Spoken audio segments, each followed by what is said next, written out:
Cartoon card.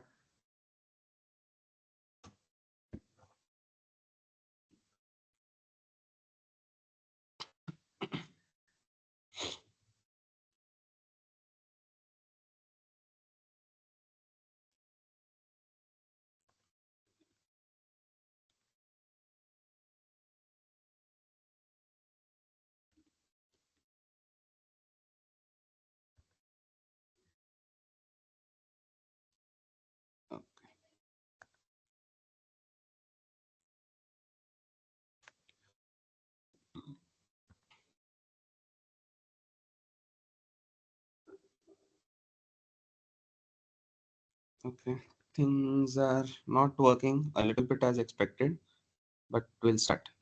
Okay, since only you three guys are there, I won't. I mean, let's see. Okay, anyway, so there was another lab experiment which I told about last time. It is a very easy one. You don't have to install anything, code anything, uh, demo anything. So it is just analysis of a particular URL, IP, hash. Okay, anything. So we are just going to see if something is malicious or not.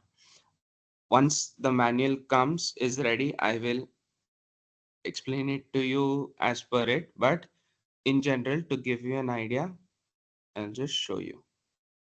Okay, so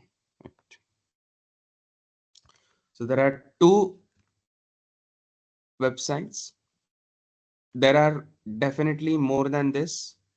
You can choose any one which you like, but to begin with, these two are good websites. Okay, I think you might guys might be familiar with Virus Total. It is quite famous and most used almost by everyone everywhere. Okay, then the other one is urlscan.io. Okay, so if you see, it is a sandbox for the web. Okay, these are recent scans. So all over the world, people have scanned their own URLs to see if anything was malicious or not. Green ones are obviously clean, orange ones are suspicious, and red ones are malicious. To give you an example, uh, what is your college URL?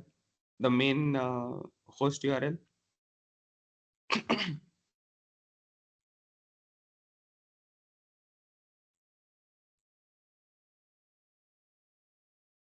mitapps.in. MIT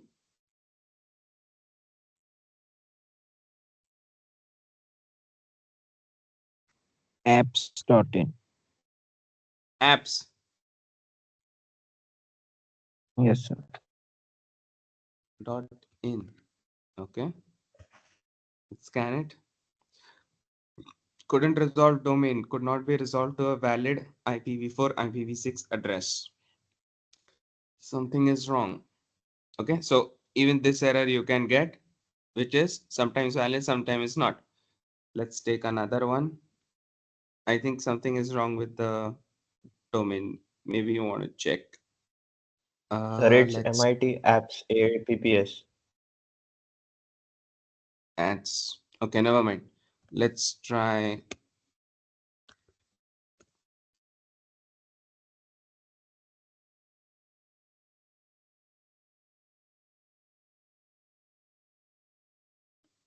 Otherwise, we'll just take YouTube or Facebook.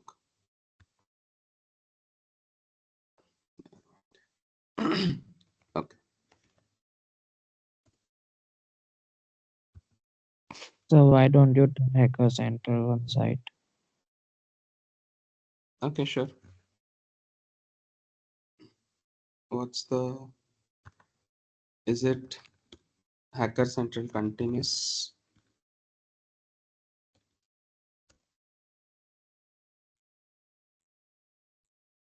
Okay, paste the URL in chat. And I don't know what has happened to this.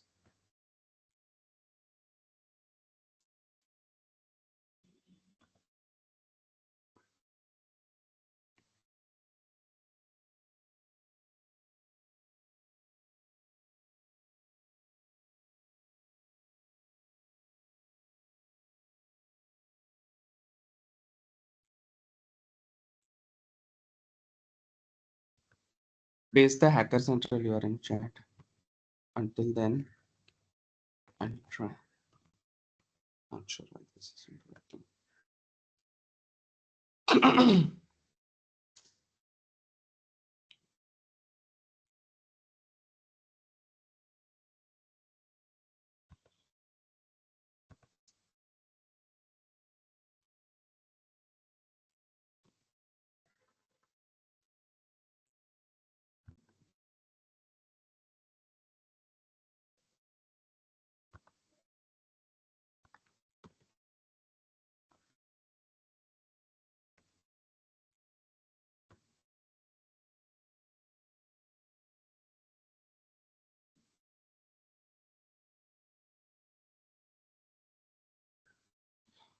Okay, scan prevented. The submitted URL was blocked from scanning. There seems to be some problem on the website itself.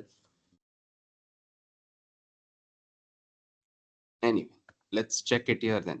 Okay, so VirusTotal, same way, you can scan a file, you can scan a URL, or you can directly search. See, search for a hash domain IP address to gain additional context and threat visibility with your threat intelligence offering. Okay, so let's type it out here. It's www.facebook.com. Okay, it shows you its score 0 of 96, as in it is clean. Okay, if there was some problem, there would be some numbers, and it gives you detection from different third party vendors. Okay, security vendors analysis, security industry community detections, lack thereof the reported files. So you'll see who has given what rating. Okay, unrated and all. You can personally directly go on these websites, or you can have it as a collection on virustotal.com. Okay, you have, this is last an analysis that someone in the world like did it 1 hour ago. Then you have content type. If you want to see more, you can see your details. Okay, it will tell you categories, histories, certificates, http responses, headers. If you see over here, okay, the headers, not necessarily that you will get it for all, but you can get it for most of the websites. You won't get it for something that is malicious. Okay, so it has a hash file, the URL, the serving IP address. Okay, we are being served by this IP address. These are the headers. Please go through the headers on your own and try to interpret them.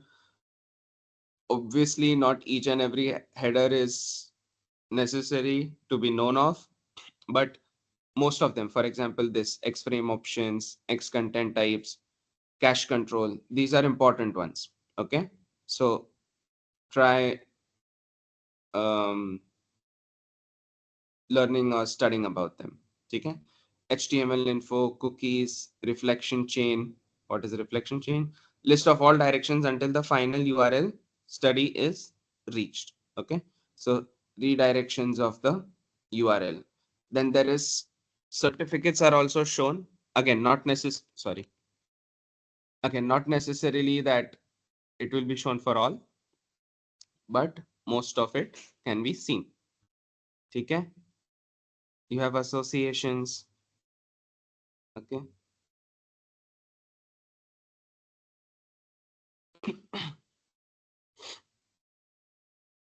associations, again, rare to see, but here you have it. Then you have community where you can discuss. If you have an account, created an account, you can get into it and do your discussions. You can find it more. So if you create an account, you'll find more options. Otherwise, this is there for the free version. Okay, you can participate in the community conversation.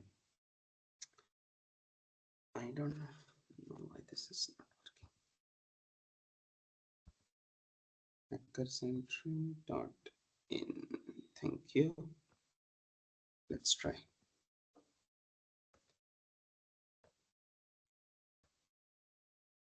Oh yes, it works. See, so on URL scan.io, now we are going to browse the website.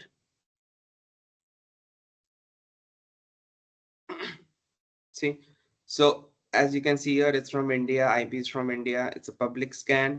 If there was something malicious or suspicious, it comes written over here.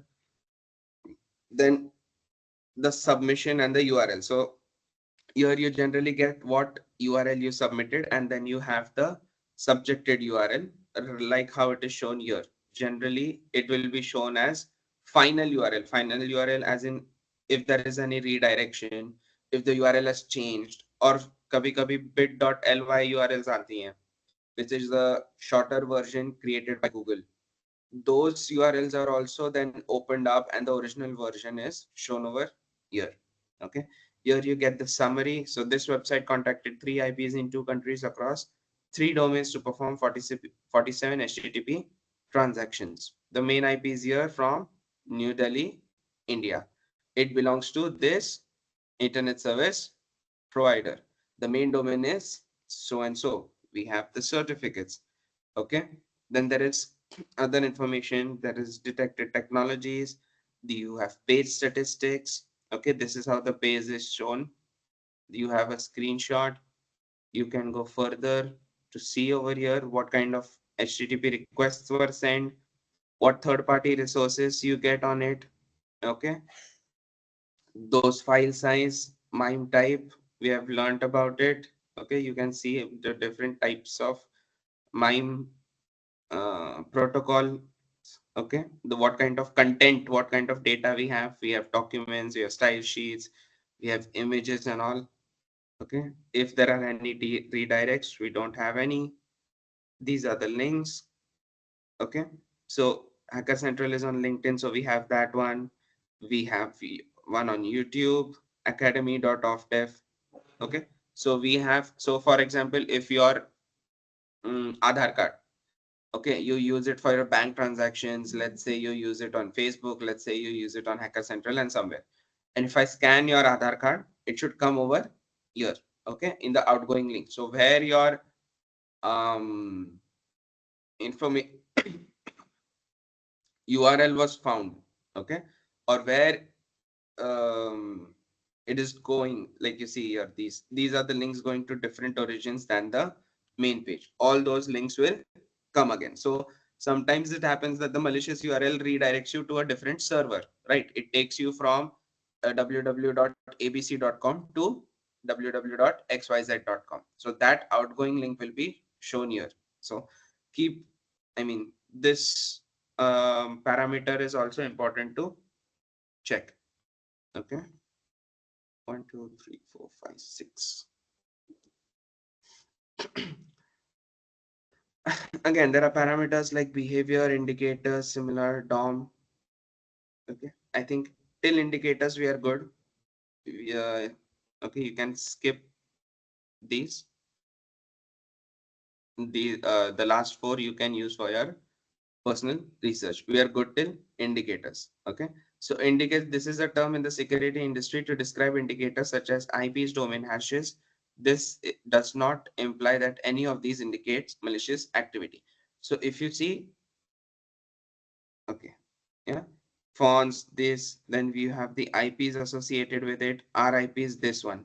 So this IP is probably from Google APIs. Okay, so Hacker Central is pulling certain things from somewhere, this image or the features or something like that. Okay, how we know it is pulling? If you see the requests over here, see these image, JPEG, these all. So the website is pulling certain images from the client server architecture request. Okay, he's sending a request to certain API, and from that API he's getting that image. This is the one of those requests which you can see, and then that indicator is over here. So we have Google APIs, then static, their IP addresses. These are some hash values, probably of some files of the images we just saw. Okay, this is how you analyze something. Another one for analysis is okay, so this is to analyze if an IP is abusive, has been reported or not. Sometimes somewhere, if someone has reported, you can create your account and you can contribute as well. So if it is your personal experience that you got a malicious mail from a certain IP, link which was suspicious, malicious, you can check its IP address and you can contribute over here. You can either check it or you can say that it was malicious. Okay, so whatever default was here, I just went to check. Okay, 146. Oh, I checked a different one. So 146, 112, 612 is 61, 110 is what I'm checking. It will give you an internet service provider, usage type, host name. Okay, so this is a hit malware opendns.com. Okay, so we have hit a DNS server. Okay, domain name is OpenDNS. It is in America and city is this. So there have been was not found in our database. It is clean. It is nothing is wrong with it. Recently reported IPs. Let's see this one from India. If you see this IP was reported one time. Confidence of abuse is 5%. This is from Hathaway. So someone has reported it as malicious, and the confidence is basically how accurate the reporting was or how accurately it fit the description of something being suspicious or malicious. It is 5%, which we can generally ignore. The 5% is mostly because probably the IP is assigned to multiple connections or sensitive, what do you say, high traffic, maybe. Okay, those kinds of things.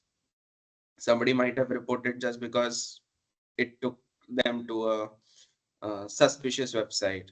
Okay, so if I have been assigned this IP to my connection and I visit a suspicious website, that connection is tracked and they get to know that this IP connected to something bad. So if I report or if the company analyzes it itself and reports it, then also this statistics would come. So these are a few. Okay, these are just three. There are more. You have IBM's. Uh, I think it was.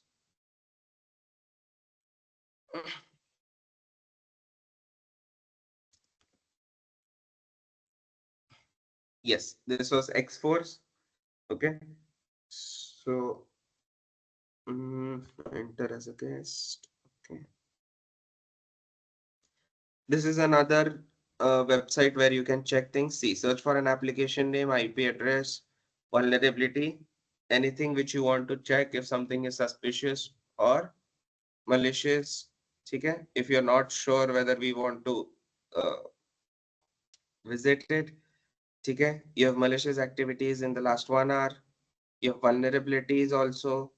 Okay, for example, this one command injection leading to RCE via LDAP misconfiguration. So LDAP is nothing but lightweight directory, like our phone book, जिसमें users के username, password, location, कौन से company domain में है, all these information is present. So somebody injected something to get that information. Okay, then buffer overread. I am assuming everybody knows what buffer overread is, at least the term. Let's say what it is for scanning IPs. Let's pick this one. See, so this is risk is 7.1%. Okay, you have the timeline of scannings.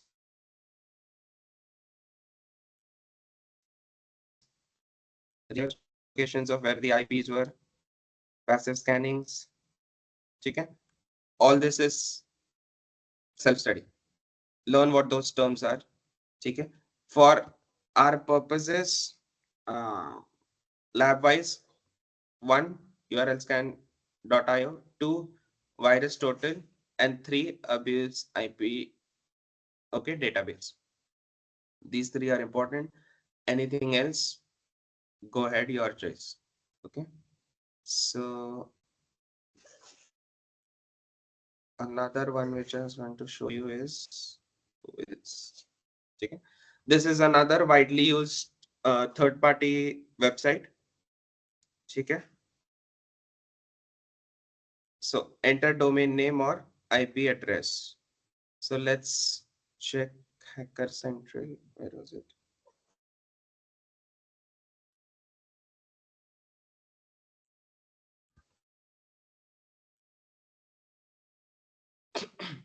Okay, you have the domain information, you have the registrar. I hope you understand what registrar is. Some जिसके साथ हमने हमारा domain register किया है. So जैसे हमारे number का registrar idea जियो ये सब होता है, वैसे हर डोमेन का भी होता है. बिग डैडी, गो डैडी, ये सब क्या है, रजिस्ट्रार्स है. Okay, then you have for how long it is there. So we have a 2-year subscription, registrar contact, okay, administrative contact, raw data. If you want to see the IPs that we just saw, okay, these also we can see. Okay, Hathway Internet, Hathway उस company का खुद का description, where that Hathway company is, okay, उनका खुद का ये. Then they have that, they also list their email IDs. If you, like I said, you want to report, if you don't want to report, let's say through this website, you can directly mail the company and tell them that, hey, this IP of yours was found in a malicious activity, please take care of it, so and so, etc. Okay. A lot of information is there, you can go through it on your own. Okay, so one is URL scan.io, virus total, and I will give who is. Okay, so these are the main ones. There is abuse ID, sorry, IP database. Then there is, which one did we saw? We saw IBM X-Force. Okay, these are secondary, and there are many more. Okay, this is the first three are mostly used. These are less used. Anything else is a personal choice and totally depends on how you see it. That does not mean the others are not widely used. Okay, but the most famous one is virus total. That's it. That's all you have to do in your this lab of yours is just scan certain domains, IPs or URLs, and interpret the result.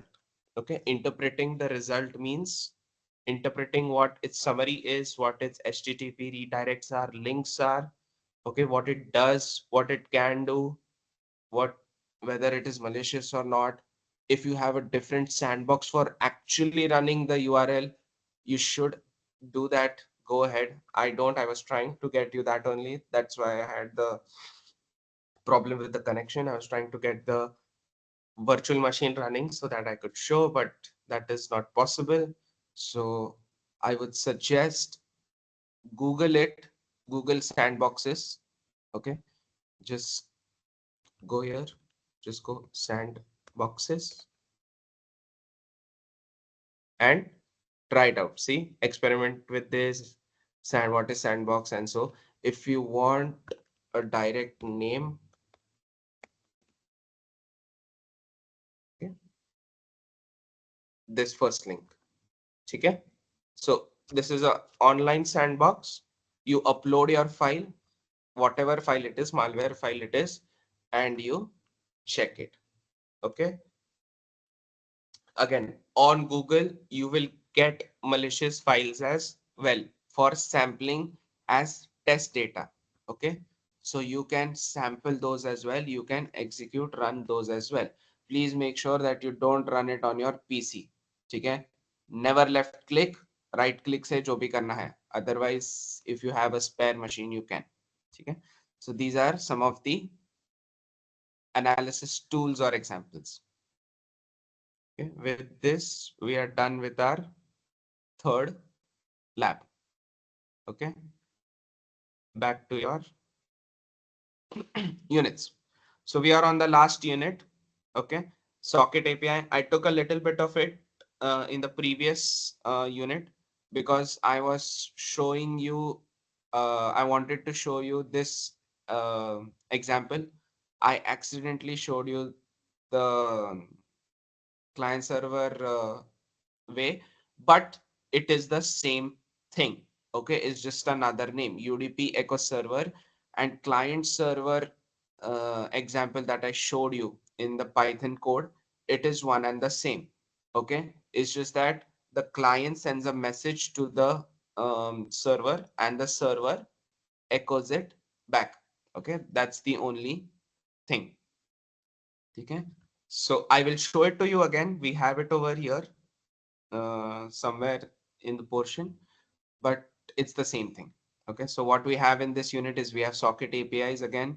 We have Unix and network IO paradigm. Paradigm is nothing but how something is perceived. जैसे Unix में सब file होता है that way. Okay, then something abstractions, options. Okay, server connections, accessing domain names, host manipulations, and so on. Before that, let's get back to our broadcasting example in Linux. Again, I could not get the VM running, so we'll go through the. Thankfully, last time I had taken some screenshots, so we'll just go through it. Okay? So we were going through broadcasting in Windows. Okay. This over here.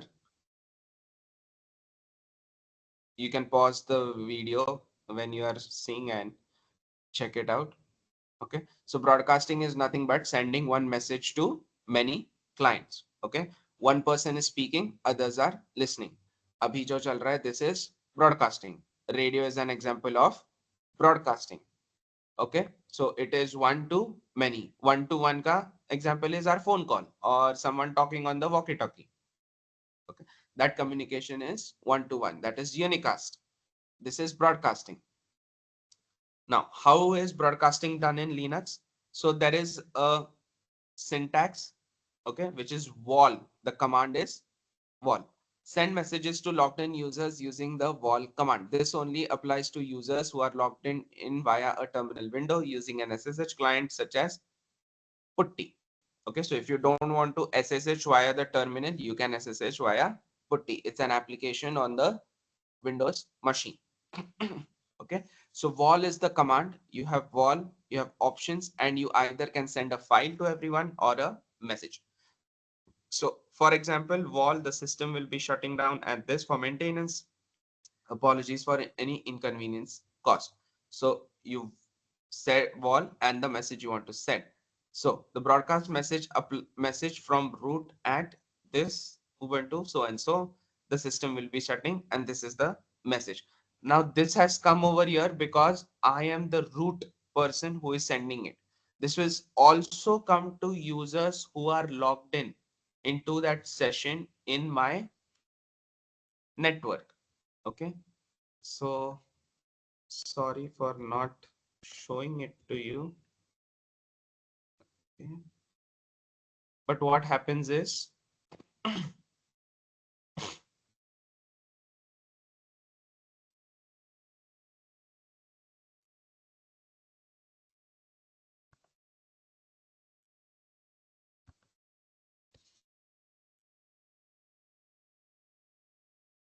how it actually works is pretty simple. I'm just showing you the final result of how it would look.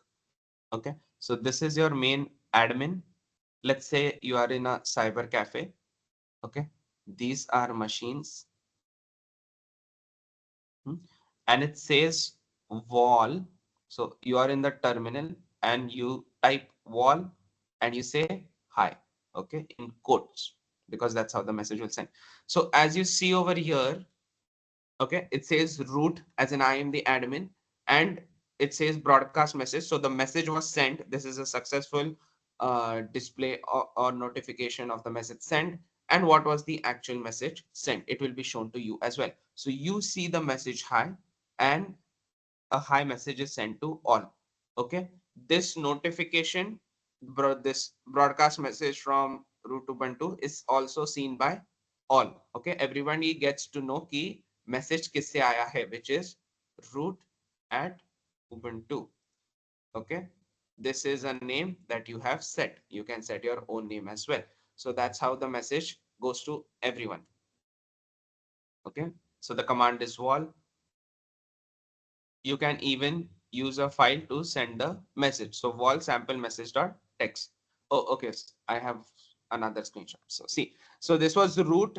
Okay, the admin sending the message, and this was a user Bob at Ubuntu who received the message. So he received a message from root saying the system will be shutting down, and um, for maintenance, apologies for inconvenience. So this is a broadcast message. So root sends it to multiple clients. This is Bob, then there's you, me, everyone. So everyone at whoever is connected will get this message.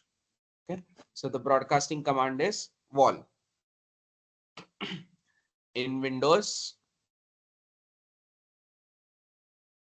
you still don't know, right? Because I haven't told you. Because last time nobody answered. Okay. You better go and see what it is. Go to the recordings, see on Cisco Packet Tracer. I had given you a hint, which was ping broadcasting address. Okay, that is an example of sending it in Windows. Obviously, it is much easier in Linux, a little bit difficult in Windows, but obviously possible. Let's start. So unit 4 is done as well completely. This time there was this part remaining. Now we are starting with unit 5. Okay, socket APIs. The socket API is a collection of sockets called that enable you to perform the following primary communication functions between application programs. Set up and establish connections to other users on the network, send and receive data to and from other users, close down connections. I have explained this last time as well. So I'm just going to go through the theory. Okay, I'm just going to read it out. If you have any doubts, please ask in between. I don't mind. In addition to these basic functions, the API enables you to interrogate the network system to get names and status of relevant sources, perform system and control functions as required. So this is a part of this accessing the domain name system, obtaining information about hosts and all. I will show it to you. We'll go through it.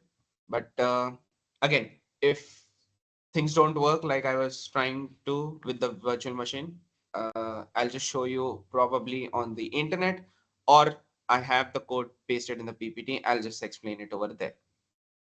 Okay. WebSocket APIs allow bi-directional, fully duplex communication between clients and server. It allows the exclusive pair communication model. This communication API does not require a new connection to be set up for each message to be sent between clients and servers. Once the connection is set up, the messages can be sent and received continuously without any interruption. WebSocket APIs are suitable for IoT applications with low latency or high throughput requirements. I hope you guys know what bidirectional or fully duplex communication is. Okay? So WebSockets are nothing but application programs or small pieces of software that allow two applications to speak with each other, to connect with each other. Now, these connections can be on the same machine. These connections can be between a machine and the virtual machine on another machine. Okay, what I mean by that is, so the connections can be your desktop and VM. So this communication, it can be this communication, desktop. It can be this communication. Okay, VM and desktop. So communication to the VM. All these scenarios are possible. Okay, there are certain versions of the socket API. Okay, the Berkeley Sockets API, also known as BSD sockets, is one of the earliest and most widely used socket APIs.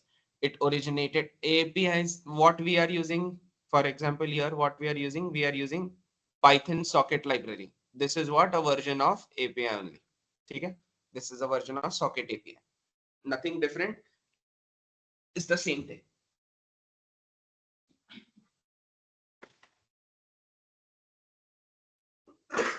Excuse me. Okay, it originated in Berkeley software distribution, hence the name. And then BSD sockets has been the basis of many sockets APIs, and its influence can be seen in various operating systems, including Mac OS and Windows. We are not going to go deeper into the versions or types because frankly, we don't need them. Neither while you are troubleshooting or creating one of your own libraries से काम चल जाता है. Okay, or you can find stuff on uh, internet.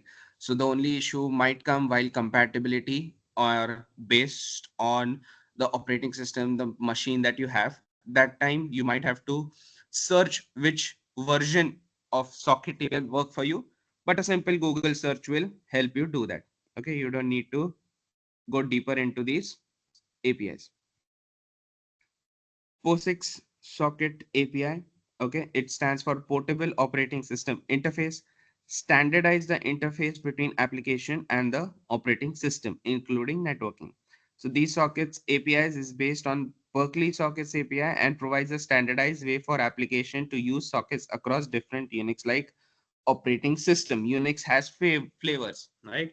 Ubuntu, Red Hat, ka flavor, Mint, CentOS. Okay, these are all versions or flavors of the operating system.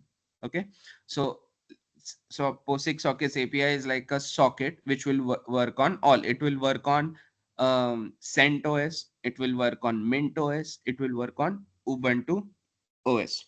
All these operating systems can have only single POSIX API. Okay, that was the problem or thing that I was just mentioning over here. Okay, we won't go deeper because simple Google search will tell you. So compatibility issues. Something that works on Windows will not work on Linux. Okay. And for POSIX, it works on different Unix like operating system. WinSock is the Windows Sockets API for Microsoft Windows. See, same thing. So POSIX is for Unix like, WinSock is for Windows. So between different Unix like POSIX sockets will work for all. For Windows, we have WinSock. It provides a similar socket interface as the Berkeley Sockets API, but it's tailored for the Windows operating system. WinSock has evolved over the years with various versions, and it continues to be a key component for network programming for Windows. Okay, you want to see. Let's go.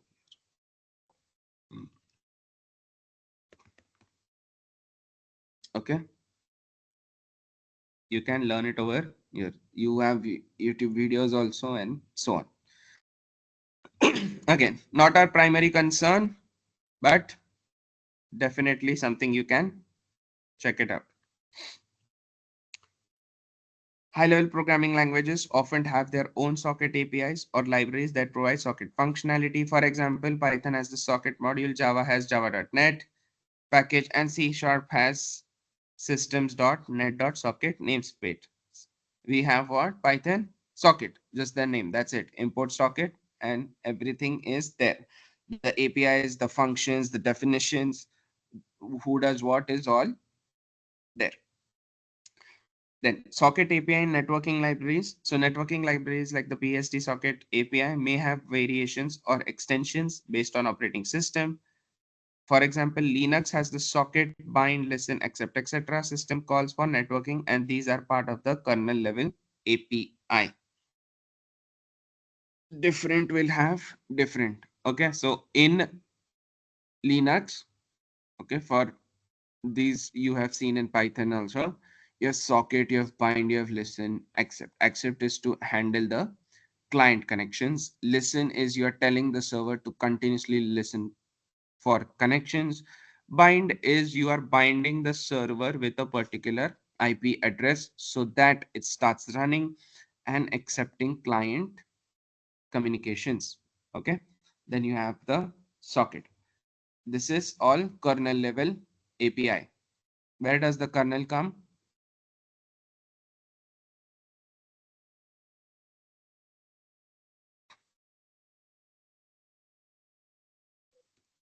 Windows में kernel होता है क्या?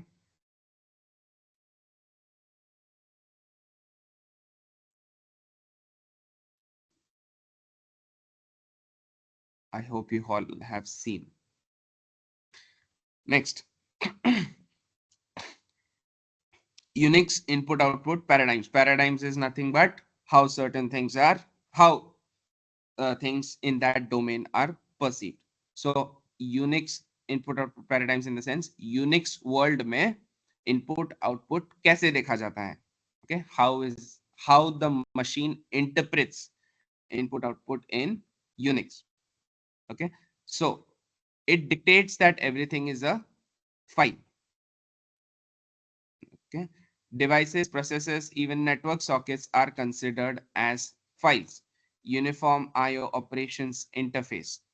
Simple, modular, and efficient in handling input output operations in Unix based systems. Okay, in Windows we have like drives. Okay, something is not everything is considered as file, while in Unix everything is considered as file. Network sockets, processes, hard drives are all considered as files. In hard, for example, in Windows, hard USB is considered as a hard drive. If you CD is considered as a hard drive, they are considered as external machines, physical machines. While in Unix, if you connect anything, they all are considered as files. Okay, so this is how things are interpreted, or a difference you can say. Then file descriptors. Sockets are represented as file descriptors for initiating read and write operations. Similar to file read and write, open close sockets have read and write operations for receiving and sending data over a socket. Okay, for example, this client socket dot send all. Okay, so in Unix, what it is, first of all, it is that input is considered as a file, and instead of considering that you are sending a message, it considers that you are sending a file. Okay, sockets are created and managed using system calls like socket, bind, listen, accept, and connect. Applications can use the same set of input output functions for file input output, socket input output, making the code more consistent and easier to understand. Okay. So the same file operations commands apply to the socket as well, rather than having something different. Okay, that's the whole uh, meaning of it. So instead of, like, for example, अगर Windows में होते हैं, ठीक है, this is a hypothetical situation. So अगर Windows में होते हैं and you have sockets, Windows considers, let's say, considers them as external hard drives or machines. Now as soon as that scenario comes, what does Windows do? Windows downloads drives. What are drives? Nothing but a software that tells your machine how to use this file. Okay, how to use this particular hard drive. Okay, so you have now different code for the drives. You have to import those drives and make sure your PC understands how that socket, which is considered as a physical um, hard drive, going to function on your machine. In this case, in Unix, everything is a file, so you don't have to download or create another code. Okay, the file operations, since it is a file, what a file is, Unix already knows, and the operations are performed accordingly. The processes are assigned to that connection accordingly. Okay. Then network paradigm are principles and concepts of governing communication and data exchange between network entities. Client server model, okay, the one that we saw, that is an example of network input output. Sockets, data being sent over network via internet sockets. Okay. Socket abstraction and operation. So in the context of networking and socket programming, various data structures are used to represent and manage sockets. The specific data structures can vary depending on the programming language and operating system. However, there are common concepts and structures that are widely used. Here are a few key data structures commonly associated with socket abstraction. Do you guys know the concept of abstraction? Yes, sir. Great. Okay, so for me, I found the easier for me, it was easier to understand abstraction through Java functions.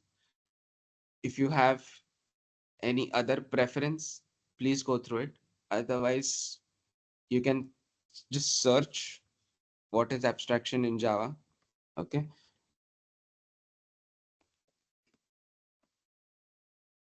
Okay. It will take you through data structures. You will also find a lot of videos and you'll understand what abstraction is. It's my personal preference that I understood it better via Java programming language. You go through whatever suits you. Okay. So in many programming languages, a socket is represented by a descriptor, which is essentially an integer or a handle that the operating system uses to identify and manage the socket. This descriptor is used in function calls to perform operations on the socket. So behind the scenes, when I say import socket and I create a socket, behind the scenes, the operating system has an ID to it, okay, or something of a descriptor. It tells this socket is on port so and so and handling this connection, or it assigns an integer, okay, how a company employee has a user ID, you as a student has a user ID. Same way, the socket has one, okay. To specify the local and remote addresses associated with the socket, socket address structures are used. The socket address structure, SOC ADDR structure or variation of it is commonly used. The SOC address structure typically includes information such as the address family, IP address, and port number. For us, it is this one, socket.socket, socket.afinet. It is for IPv4. This is another SOC stream option. Okay. These SOC address, you will find it, these structures, you will find it in C++.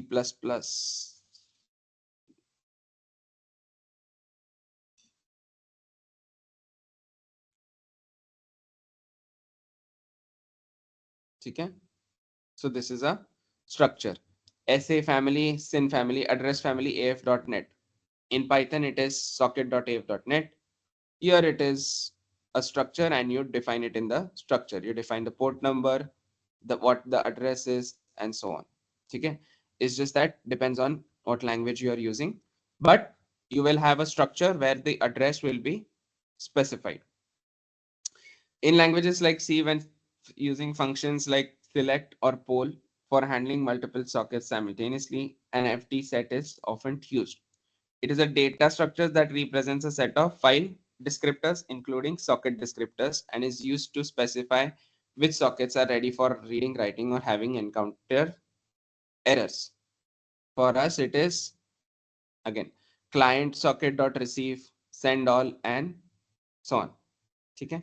So for us in our yeah, these are used for reading, writing, and sending information. Socket options. Sockets often have associated options that can be configured using data structures. These options including setting like socket timeout, socket buffer sizes, and other parameters. The set socket option function is commonly used for these options. Again, this is not our Python function. This is a different one. Okay.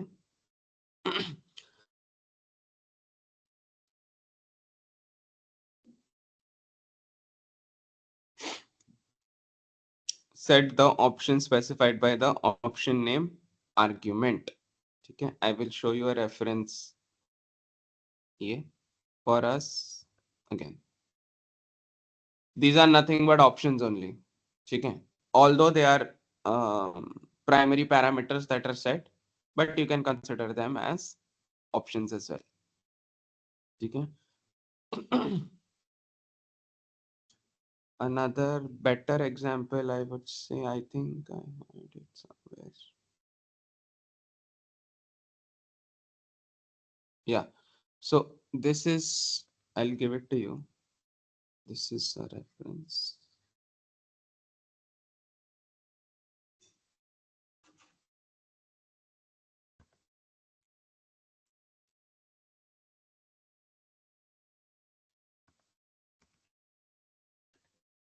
Hmm? Okay. So, sorry. Socket options. So socket options can affect the behavior of socket layer, transport layer, and IP layer. The most common use of socket options is to increase the performance of a connection, but they are also widely used in other scenarios. Okay. The self-explorer link I have given you what you want to check. Okay. So if where did that go? Yeah. So this is like socket options. It is huge. We cannot go through all. Okay.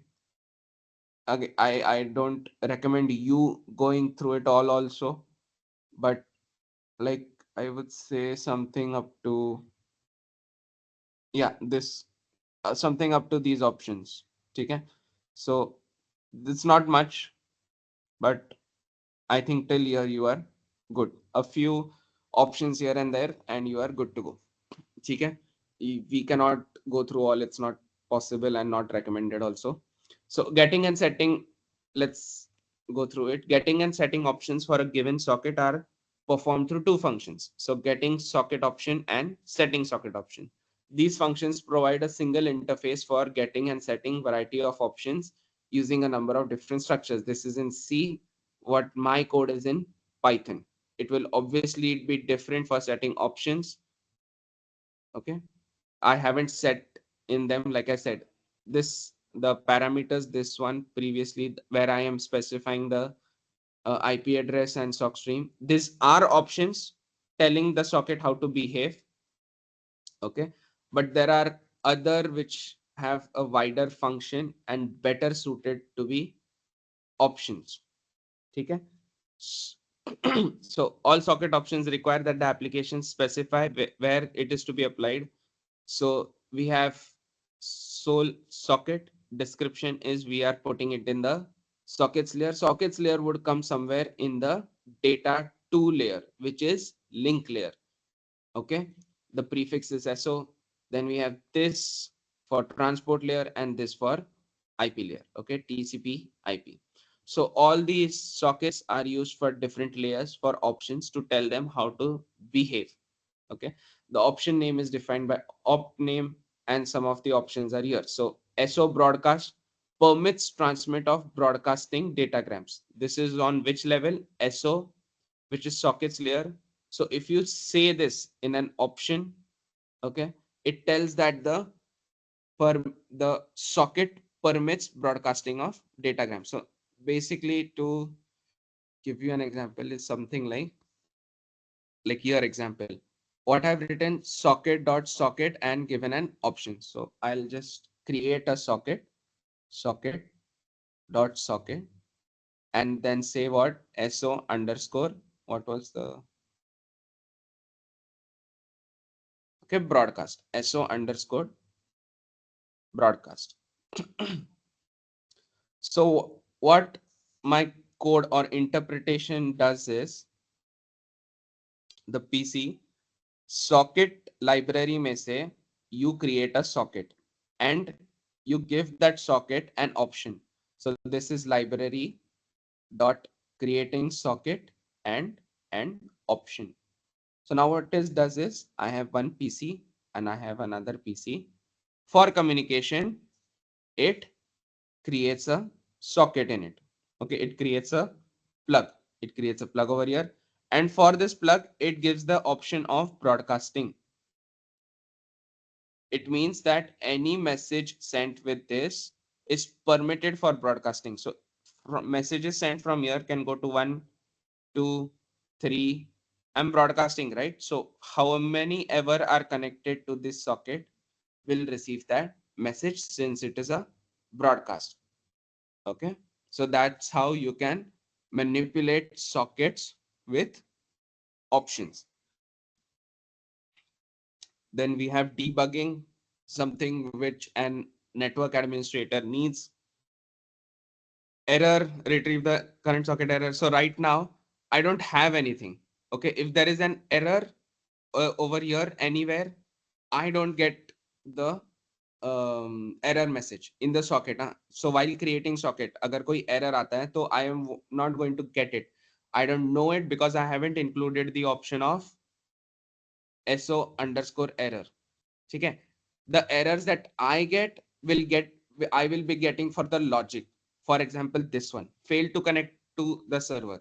ठीक है, तो मेरे logic में connection में कुछ problem है तो that I will get, लेकिन क्रिएशन में अगर कुछ प्रॉब्लम है तो I won't get. Okay, because I haven't specified the option of error sending, which is SO underscore error. So again, I've given you the link. Go through 4 to 5 options, see what they are, choose your own, choose the easiest one. I would say the document is pretty huge. I do not recommend going through it all, but I would say at least go through like 25% of it, like go up to here. And these are all examples, so you will be able to go through it pretty quickly. Okay, this is in C. If you are comfortable with something else, copy paste the code in Google and just or chat GPT and tell them to convert it into a language of your choice. Okay. So again, these are specifically related to C. So we'll just go through it. Getting and setting options for a given socket are performed through getSock and socket options. You can see it over here in one of the examples. See, set socket options, SOL socket and SON linger.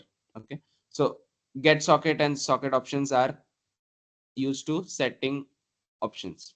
Here, get socket options, sock, so on. Okay, these are the commands. These functions provide a single interface for getting and setting a variety of options using a number of different structures. All socket options require the application specify the socket for which the option is to be applied. The level refers to the layer of protocol which the option is applied. Level as in this one.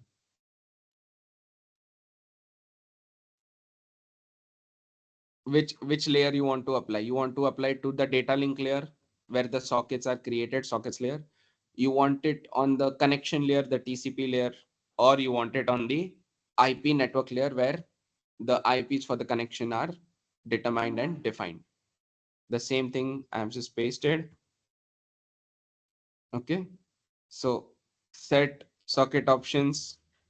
Okay, and this is how it would go in C++. Internets initialize or integer, sorry, data type, integer, socket descriptor, level, option name, character type, option value, and so on. Okay, if I click on this, you have an option.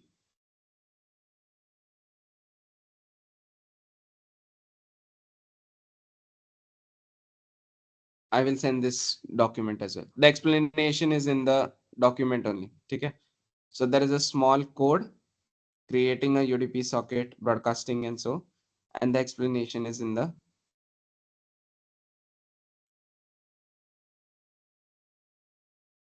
document as well. Okay, so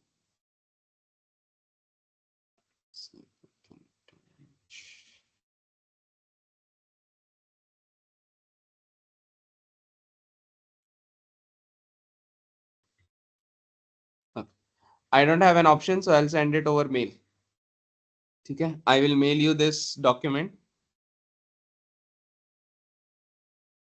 Where did it go? Okay, it has an explanation. There is a small code. It's not working code.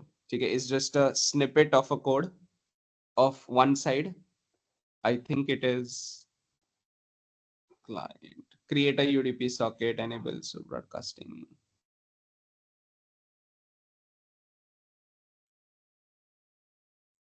Okay, So yeah, it is a server side code which is enabling broadcasting datagrams. ठीक है, उसका explanation है, you go through it and send the document over mail. And okay.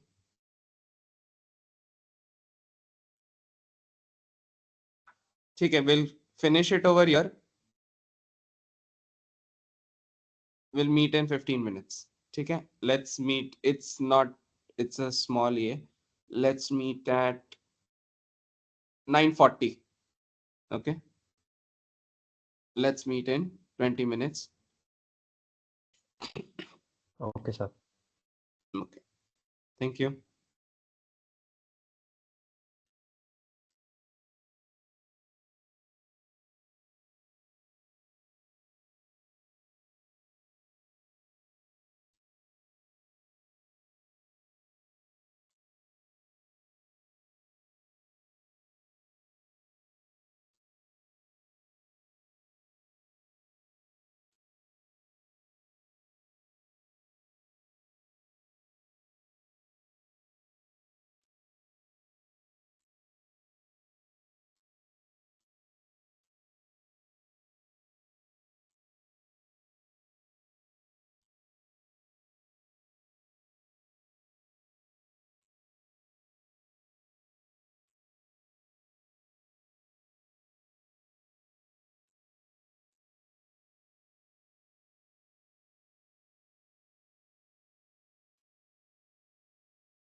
Is everyone there? I'm assuming at least half of you to be here. Yes, sir. Yes, Yes, sir. sir. Okay. Okay, great. Okay. Servers that handle multiple services. The example I showed you was for multiple handling. Okay. How you know it was for multiple handling? If you see over here, which where?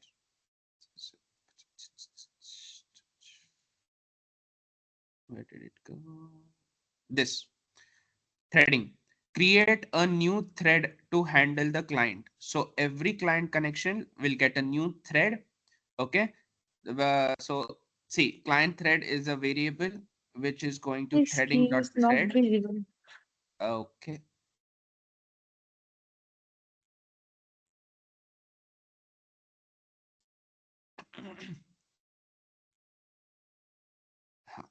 So the examples I showed you were of thread multi uh, a server handling multiple clients. Okay, servers that handle multiple services. It was an example of that.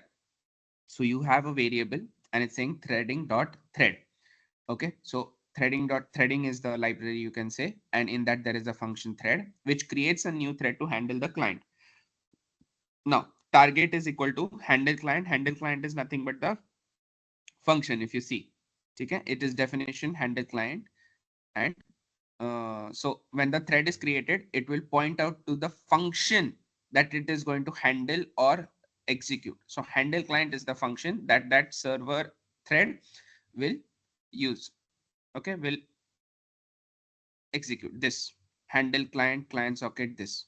So every time a connection comes, a thread will be created. That thread will be pointing to this handle client, which says that accepted connection from this client, welcome to the server. It will execute all this. And again, every time a message is sent, this threading will be executed. So one thread, one client. Every time I say hi, every time this um, function will be executed. Okay, a thread is created. So while true, so, okay, there is no condition. So no matter if I say hi, hello, message, ping, whatever I do, the initial signal for the connection will execute this code. Okay, let me see. So which one is this? Server 1.py. Okay, server is listening. Let's try our client one for it. So welcome to the server. I say hi. Server says hi. So we have one client. Let's make another client. This is a second client, two client, and we get the message. So if you see first on port, it was handling client number one. On this port 49338, it is handling client number two. Let's get another client running. And it says yes, for example. Okay. So again, this is handled by 49343 and we have yes. So we have three clients, local 234, and one server that is handling the connection. So for every thread for local 2, a thread was created. It says target at handle function. So this function was handled and it replied with the message hi, because we send it over here. If you see send message, okay, send all, so that message is sent. I have taken Python because again it was easier to understand. You can take any of your choice. Okay, for me the most complex was C or C++. So first was Python, second was Java, and then was C or C++. So whatever is easier for you, you can go with it. Okay, I see control, sorry, I press Control C and it should stop, but it is not. So I'll close the terminals because I don't think I've put server.close. See if I can. I don't think I've put server shutting down. Okay, so this shutdown is only in case of errors, but we don't have any, so it is not shutting down.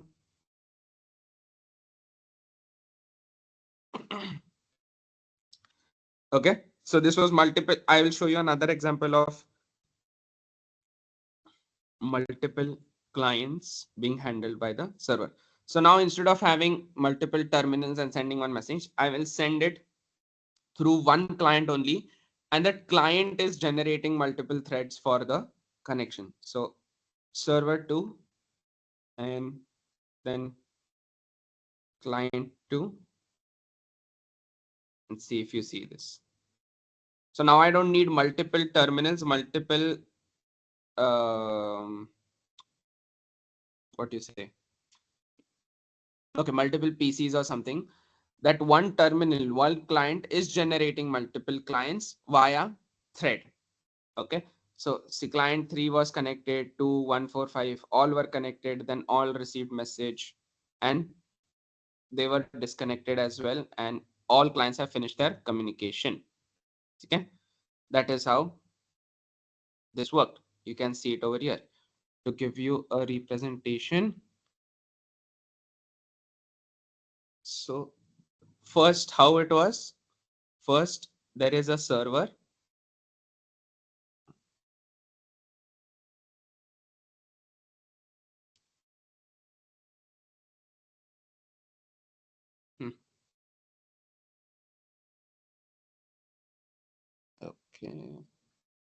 Okay, first there is a server.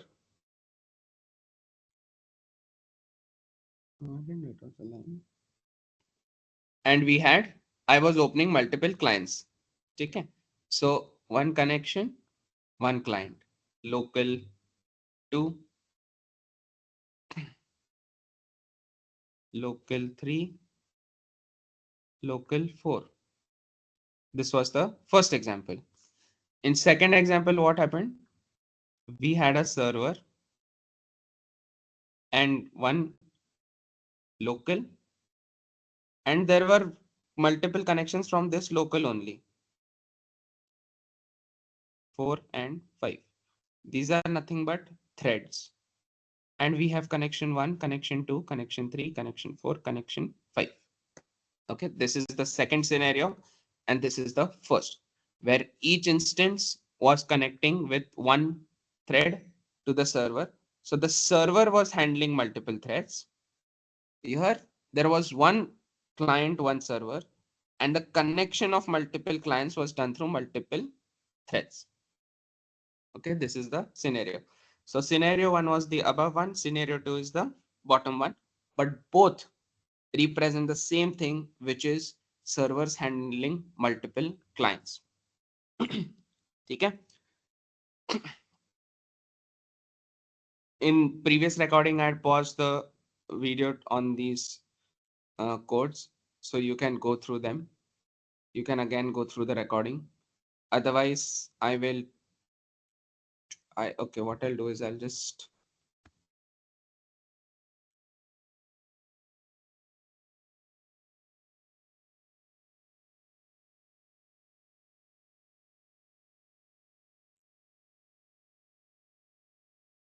okay. This is the server code. Try client 1 on your own. Okay, try the other server and client as well. So this server is where multiple hosts, multiple clients are handled separately via each single thread for each one-to-one connection. The other code is for multiple threads from the client itself. Okay, so the server will handle multiple, but in first case it was one-to-one. In the second, as in one client, one thread, one client, one thread. In the second scenario, it was one client, multiple threads. Okay, one to many. This is an example of the first one. You guys can try the second one. Okay, again, I thought it was simpler with Python, so I did so. You can choose your own language. Okay. Servers handle multiple requests through a combination of hardware and software mechanisms designed to efficiently manage and process incoming requests. Process involves certain key components. Okay. Concurrency, multiple threading or multiple processing. Servers can use multiple threads or processes to handle concurrent requests. Each thread or process can handle a separate request simultaneously. like I showed you here, each thread, or in the previous example, each thread was handling different instance. Okay, where did it go?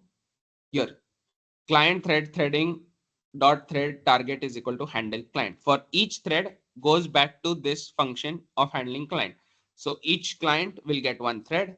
That one thread goes and executes this function. In that function, what it says welcome to the server, and it sends the message. So whatever you say is given back.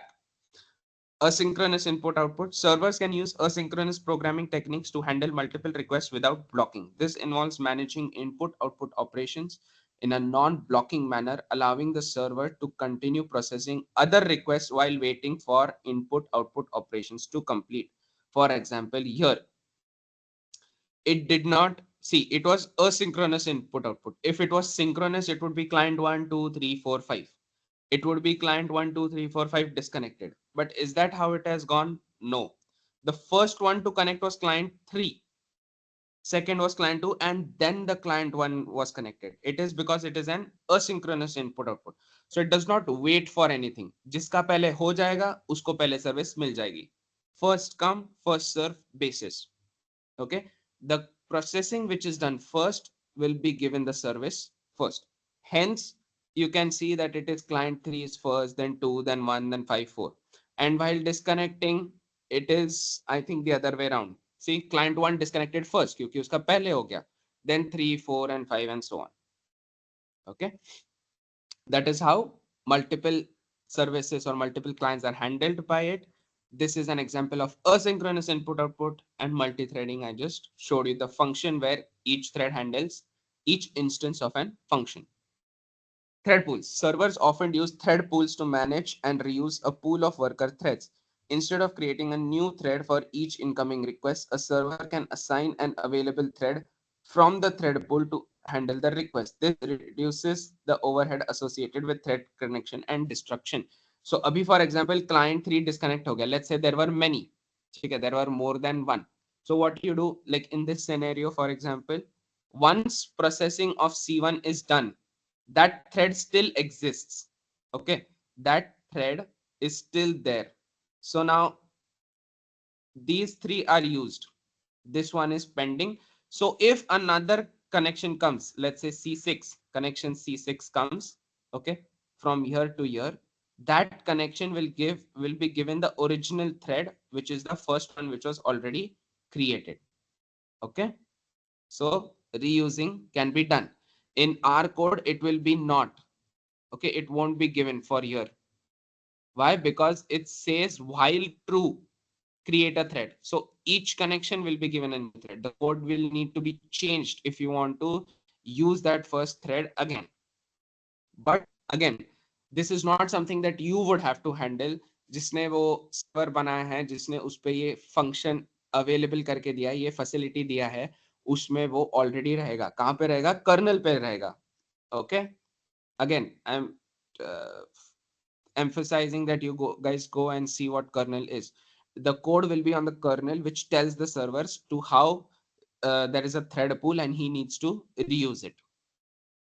Some server use event driven architectures where events trigger specific actions. This can be achieved through libraries or frameworks that support event driven programming. Events could be incoming requests, completion of operations, etc. Example: right click, left click, typing yes, typing big Y no, connecting a USB drive, and so on. These are event driven. Yeah. So if I click make a left, so यहाँ पे मैं type कर रहा हूँ, right? यहाँ पे I am running this by saying the client to and so on, right? This is my trigger. So it can be typing something. It can be a left click, right click. Okay, it can be anything. Queuing. Incoming requests can be placed in a queue and the worker threads or processes can retrieve requests from the queue for processing. This helps in managing the order of requests and ensures fair processing. In a distributed environment, multiple servers can be used to handle requests. Load balancing distributes incoming requests among these servers to ensure even the distribution of the workload and prevent overloading in a single server. Okay, load balancing is, I'll tell you the concept of load balancing.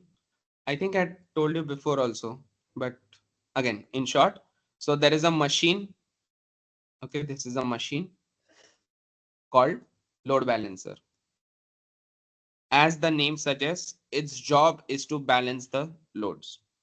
Behind it, there are, forget servers, there are PC. मेरा laptop है, आपका laptop है, और किसी का laptop है, सबके laptop है. हमारे लैपटॉप्स का काम है कि जो भी कनेक्शन आए उसको सर्विस देना. अगर किसी ने बोला www.networkclass.com, तो हमें उसको ये हमारी टीम्स रिकॉर्डिंग देनी है. This is our only job. ठीक है. अब 1 लाख रिक्वेस्ट आए तो what load balancing does is he distributes the load among our laptops. ठीक है. तो मैं दूंगा 50 लोगों को, ये देगा 100, ये देगा 50, ये देगा 100. अब नेक्स्ट टाइम जब कोई आएगा request, he will see that यहाँ पे तो सिर्फ 50 है, यहाँ पे 100 है, तो let's give this here, so this becomes 51. फिर से कोई आई तो it will say this is 100, this is 51, this is 100, but the lowest is 50, so let's give it here 51. ठीक है. So there are various algorithms for load balancing. This is just one example जिसमें जिसके पास सबसे कम होगा उसको दिया जाएगा. एक दूसरा algorithm है जिसमें sequence में जाते हैं. So first, second, third, fourth ऐसे जाएगा. So there are different algorithms for load balancing.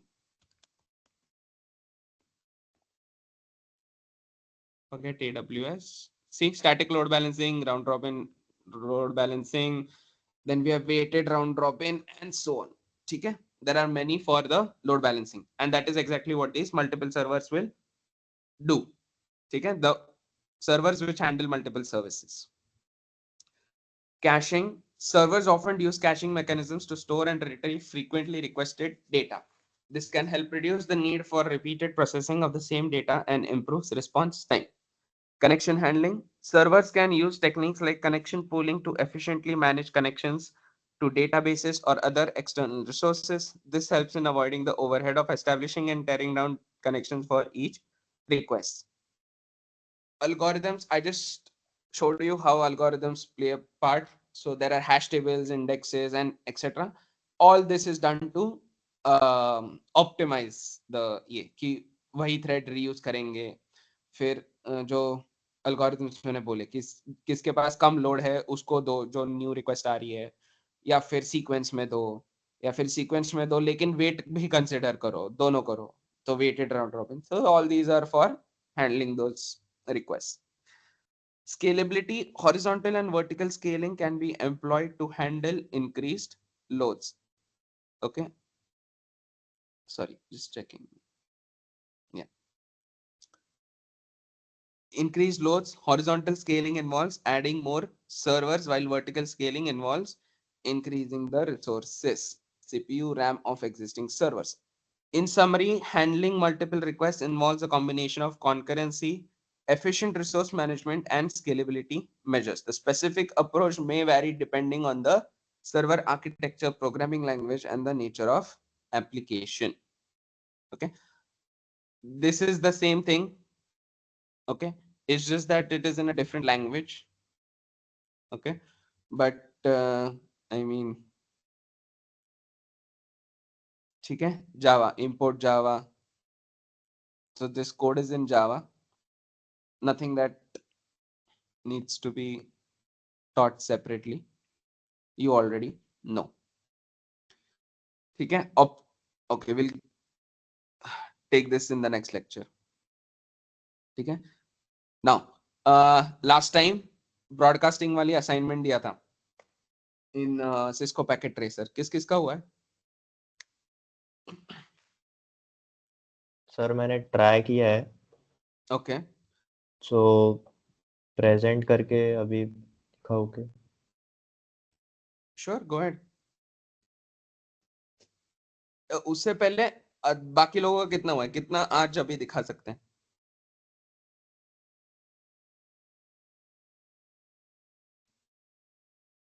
Okay. So I'm assuming सिर्फ प्रथमेश का हुआ है. You guys have 2 more days. ठीक है. उसमें आया तो well and good, otherwise it's a 0. Prathamesh, you can go ahead.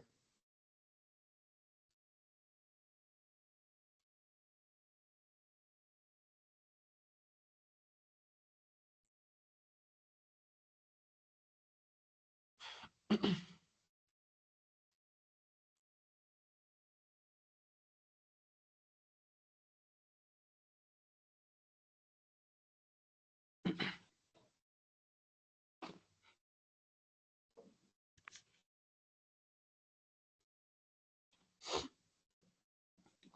is the screen visible? Yes, it is visible. हाँ सर, तो ये नेटवर्क है, इसमें मैंने ट्राई किया था कि मतलब हाँ, ब्रॉडकास्ट करने का, but it didn't work, right? या नहीं सर, मैंने इधर से किया था, पर उसके लिए मतलब जो ये सबनेट मास्क जो है, तो मैंने 255 250 255.255.0.0 दिया था। Okay. तो फिर मतलब मैंने ब्रॉडकास्ट किया तो हो गया। दिखाओ। तो हाँ सर, ये मैंने PC0 से ऐसे किया था, हाँ, तो okay. मैंने नेटवर्क आईडी डाला सीधा।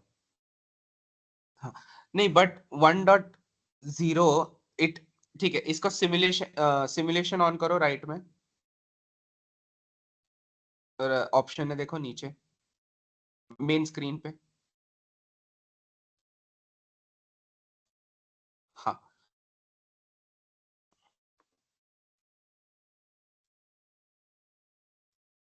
एक सेकेंड ना, वो लोड नहीं हुआ है, अगर मतलब तुम्हारे इसमें हुआ है तो I cannot see it yet.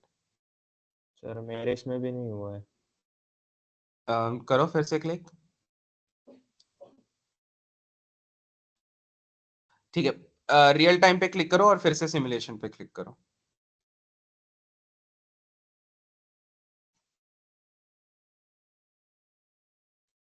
हाँ, अब फिर से वो पिंग कमांड रन करो, टर्म वो जो दूसरी विंडो थी उसमें।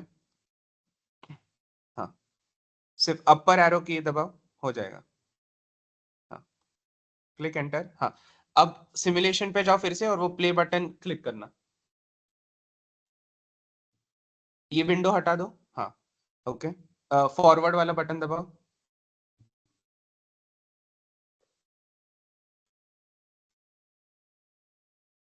Okay, you see it's going, सिर्फ एक ही इसमें जा रहा है, इट्स नॉट गोइंग आगे। हाँ, राउटर तक ही जा रहा है। Yes, correct. So the broadcast is failing, correct? Yes sir. Okay. So it is expected to fail. The broadcast isn't supposed to work. Okay. So it is correct. Your setup is correct. You trying to ping is correct. Good. So what I want you to do now is कि find out क्यों नहीं हो रहा है, या फिर होगा भी नहीं, सिमुलेशन में भी नहीं एंड रियल लाइफ में होगा। There are certain conditions that you have to, but try to find out why. ठीक है, in the PPT I have given the reason उसमें क्यों नहीं होगा, ठीक है, but I want you to find out.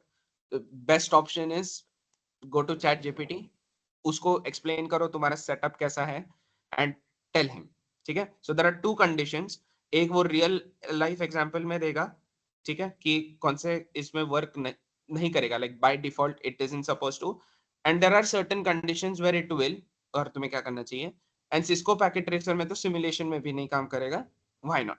ठीक है, again it's your choice, Google पे डाल के कर सकते हो तो great, otherwise chat GPT.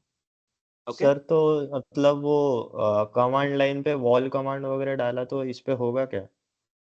But ये तो विंडोज मशीन है ना, वो तो लिनक्स के लिए था। अच्छा, वो लिनक्स के लिए था। Yes, C,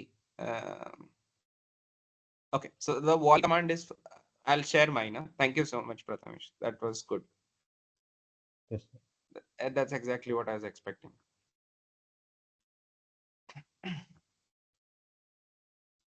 Others, you have till Tuesday. Okay? Your choice. You have till Tuesday. Submit the same, and I want it with the results. Okay? I want an interpretation of the results.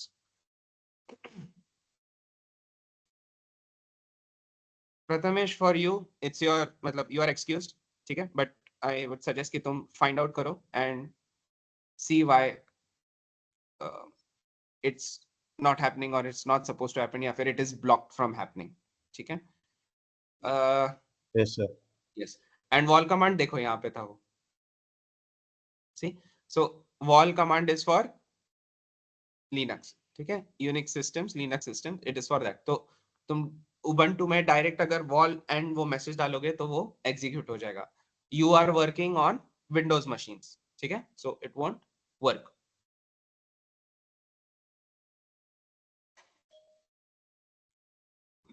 Okay, that's it for today. Thank you so much. We'll meet next week. Thank you, sir. Thank you, sir. Thank you. Thank you, sir.